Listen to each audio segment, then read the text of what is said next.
So this part of northeast Oklahoma is called the Ozark Foothills, and I'm standing right in front of Stillwell Lake. It's a small reservoir that they use for some of Stillwell's water. They are only allowed to use trolling motors in this lake.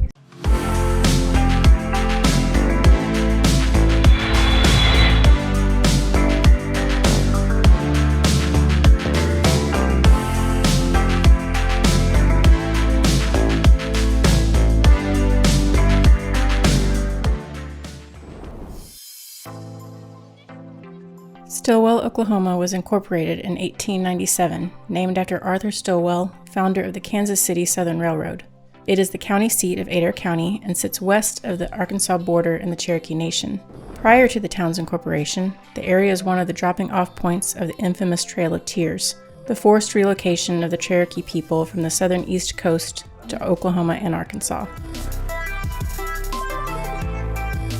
The population of Stillwell is approximately 4,000, in the middle of a county of about 20,000. So Stillwell is a community that's rich in family values. You're very likely to have your neighbor bring you some garden vegetables from their expansive garden. We are a community of a total of 20,000 in the county, but Stillwell proper has 4,000.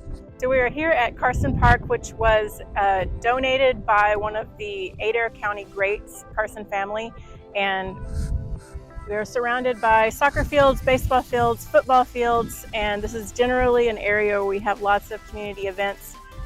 We have winding trails underneath the oak and pecan trees.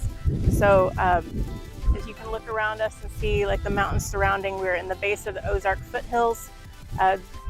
Being a small town of about 4,000 people, we have pretty much everything you need, all the shopping within just a few minutes. Stillwell feels like you are in the middle of nowhere, but you have everything you need right at hand. Larger towns are a mere 35 minutes to an hour away. There's fiber internet available almost countywide, so you have all the convenience of modernity without the traffic and headaches. The median price of a home in Stillwell in 2023 was $105,000, which is a quarter of the nationwide median. Neighborhood prices in Stillwell range from $80,000 to $150,000, in some neighborhoods $250,000 to $400,000. This area of Oklahoma is called the Ozark Foothills. The Ozarks are a very ancient mountain range. We are surrounded by hills and valleys, lush pasture, and varied hardwoods. Fall is rife with color from yellow hickories to red maples to orange sassafras. So this part of northeast Oklahoma is called the Ozark Foothills, and I'm standing right in front of Stillwell Lake. It's a small reservoir that they use for some of Stillwell's water. They are only allowed to use trolling motors in this lake, so the fishing is absolutely amazing. There's a lot of lime in our earth here, so the water is going to be crystal clear. We have smallmouth bass, trout, and perch. Also, this part of Oklahoma has about 4 seasons. I'm from Texas, but we've also lived in New England, so I have a really good idea of extreme weather, and I would say this part of Oklahoma is fairly moderate. Our summers are kind of in the upper 90s for about 2 months, and then our winters are probably in the 20s to 30s for a couple months as well. So all in all, we have about 200 days of a growing season, so this is a perfect place to have a farm and grow a garden. So here we are at Okie Joe's, which is a Stillwell family institution. They have award-winning barbecue with traditionally smoked meats, hot links, chicken, brisket, and all the sides.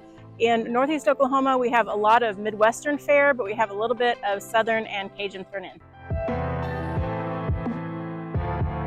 In Stillwell, we're predominantly an agricultural community. We're standing here today in front of the livestock auction sale barn, where they currently, as you can hear, have a large number of cattle up for sale behind us.